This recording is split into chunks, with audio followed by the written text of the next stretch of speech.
Kelly Clarkson discusses depression and how she wouldn't have made it without antidepressants following heartbreaking divorce. Kelly Clarkson has never been shy about discussing her divorce from Brandon Blackstock, which she filed for in June 2020 and was finalized in March 2022, first in interviews and then in her highly anticipated new album Chemistry, which was released last month. And now, the 41-year-old American Idol star has opened up again about her heartbreaking divorce, telling fans that her mental health suffered during her and Blackstock's divorce processes and that she wouldn't have made it without the usage of antidepressants. Kelly is so unfortunate. Kelly Clarkson opens up about taking antidepressants during an appearance on the Las Culturistas with Matt Rogers and Bowen Young podcast on June 28. The Since You've Been Gone singer spoke about how the divorce affected her mental health. The voice coach revealed that taking antidepressants, which she said she was initially reluctant to do because of her own issues from childhood, turned out to be the greatest decision ever. "I'm gonna be very honest right now, and I have not owned this ever," the Kelly Clarkson show host confessed on the podcast. "I looked at my therapist and I just couldn't stop sobbing, and I was like, I actually had to cancel something the other day because I couldn't stop crying.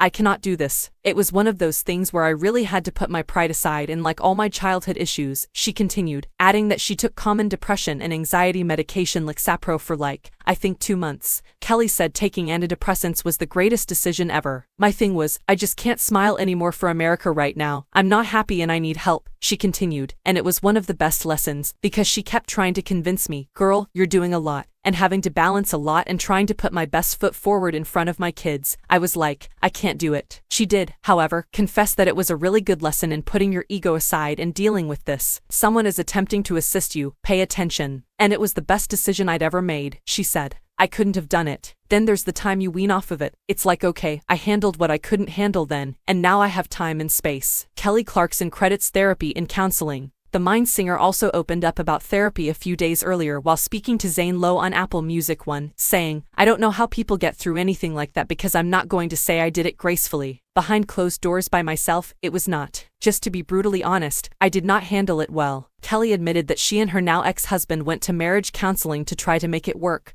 despite the fact that she knew in my heart it just wasn't going to. Despite the fact that it didn't work for them as a pair, Kelly affirmed that counseling helped her personally, adding, "It's very helpful to have a trained professional who knows how to navigate you through rough seas. It's also a roller coaster. You're afraid you're going to screw up your kid. You're going to ruin your entire life. Everything is so big," she exclaimed. "And now, 3 years later, even though we've been apart, it's like, you know what? Yes, it is important," I said. And, indeed, such was the case. However, at the end of the day, we're all fine. We're doing fine. Everybody's finding their own lane and we're figuring it out, and it's going to be fine.